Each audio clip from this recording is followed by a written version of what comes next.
It's a story about a small town where ghosts, people, and gods live together a normal life, and one day a 20-year-old cat evolves into a nekomata, which is a spiritual entity. The story starts with Takumi telling his friends that his cat is turning into a nekomata. His tail started splitting into two few days ago, so now all of them want to see it. They come to Takumi home where his brother recorded the scene of the cat. Takumi asks, "Why are you hiding?" The cat replies, "He is shy in nature." Seeing cat talk, everyone was surprised. He says he wants to live a peaceful life, but he is now a nekomata.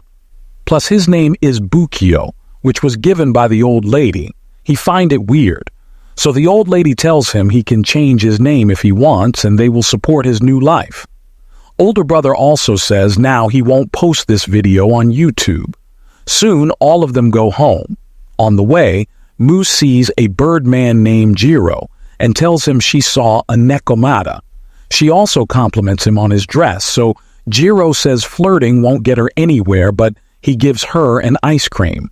She asks him, is he going home, so Jiro tells her yes, and he asked his father to pick him up because flying in summer is exhausting, but when he calls his father, he refused to come, so he has to go by himself.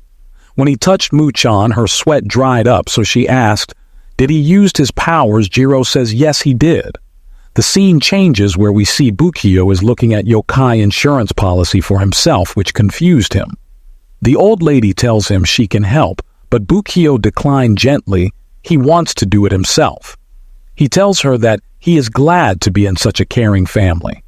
Takumi asks Bukio can help use his supernatural powers, but Bukio isn't sure about it, so the older brother suggests him, why not ask other yokai? They can ask Jiro. He is a Tang who protects forest.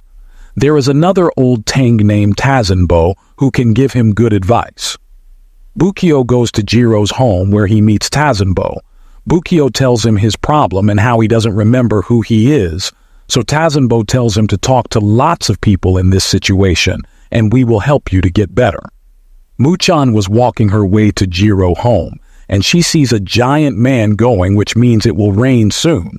She comes to Jiro home and brings him the festival bulletin. Jiro asks him to make sushi with him so she might enjoy eating it. While making sushi, Mu tells Jiro about her dance practice for the festival because she is the priestess this time and it's tiring. Jiro encourages her and asks her to come with him to offer some sushi to God.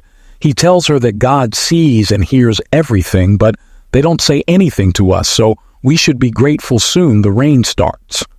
Scene changes to Jiro and Bukio going to meet someone who can help him with his new life and yokai power for transformation. They arrive to a home of a beautiful woman named Yuri, who Jiro introduced to Bukio. From now on, she is going to teach him transformation because she is a fox lady who is master of transformation. Yuri accepts teaching Bukio because of Tazunbo requested her to. Seeing he has a teacher now, Bukio gets super excited.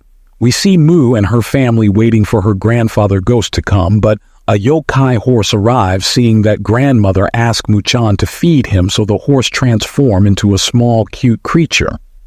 Mu-chan picks him up. While entering home, she sees her grandfather ghost, which her grandmother noticed too. Mu-chan feeds the horse some food and asks him why her dad didn't come home with her grandfather. Her grandfather puts his hand on her shoulder and tells her if she thinks her dad is dead, he would be sad, so she says sorry. We see Bukio helping Yuri cutting flowers. He asks, when will she teach him transformation? So Yuri tells him he is using scissors to cut flowers, but he transformed his hand to use it. Since she was born as Fox Yokai, it was easy for her. But does he knows how did he change into Nekomata? Bukio says he doesn't know that.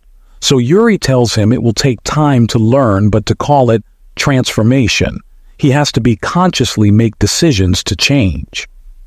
Yuri puts her hand on his hands, and Bukio hands transformed into a human hand, which surprise him.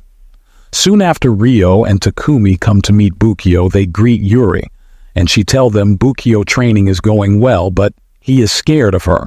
Yuri asks Bukio to show them transformation, so he concentrates and turns his hand into human hand, seeing it. Everyone got happy and Bukio thanks them for their support. We see Muchan entering her home. She sees her mom on the call. She gets sad and starts running into the forest where she meets Jiro and hugged him tightly. Jiro comforts her and calms her down. We see Muchan's mother giving some vegetables to Jiro.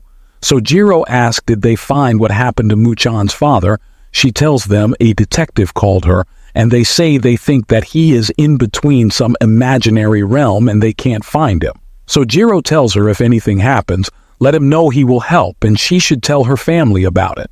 So she says she has some good neighbors, then she left. Jiro talks to the old man and tells him Muchan might know about this, and if she needs him, he will be there for her. And we see a snake looking at them. Muchan sees something mysterious in the forest and the episode ends here. Share your thoughts about this anime and please subscribe to the channel. Stay tuned. I'll see you in the next episode.